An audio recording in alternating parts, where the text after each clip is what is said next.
မနက်ခင်းနေကြီးနူးနူးအောက်မှာမိသားစုလေးဟာတောအုပ်ထဲကိုပျော်ပျော်ပါးပါးရောက်ရှိလာကြပါတယ်။တစ်ပင်ချေရင်းတွေနဲ့မြက်ခင်းစိမ့်စိမ့်လေးတွေကြားမှာပေါက်နေတဲ့မှုဖြူဖြူလေးတွေကိုကလေးတွေကဝမ်းသာအားရရှာဖွေကြပါတယ်။ဒီမှာမိုးရီအများကြီးပဲလို့အော်ဟစ်ရင်သူတို့လေးတွေရဲ့ချင်းတောင်းထဲမှာမှုတွေပြည့်လာပါတယ်။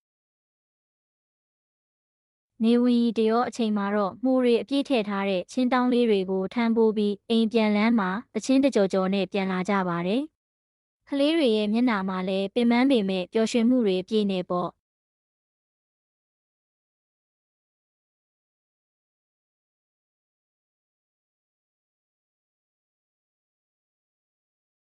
အိမ်ရောက်တော့အားလုံးဝိုင်းဝန်းပြီးမှုလေးတွေကိုစေးကြောကြပါတယ်။မီးဖိုဘောကအိုးထဲမှာဟင်းချိုအငွေလေးတွေတထောင်းထောင်းထွက်လာပြီးတောမူနန့်လေးကတအိမ်လုံးတင်းပြတ်နေပါတယ်။ကလေးတွေကလည်းဟင်းဦးနားမှာဗိုက်ဆာဆာနဲ့စောင့်မျှော်နေကြပါတယ်။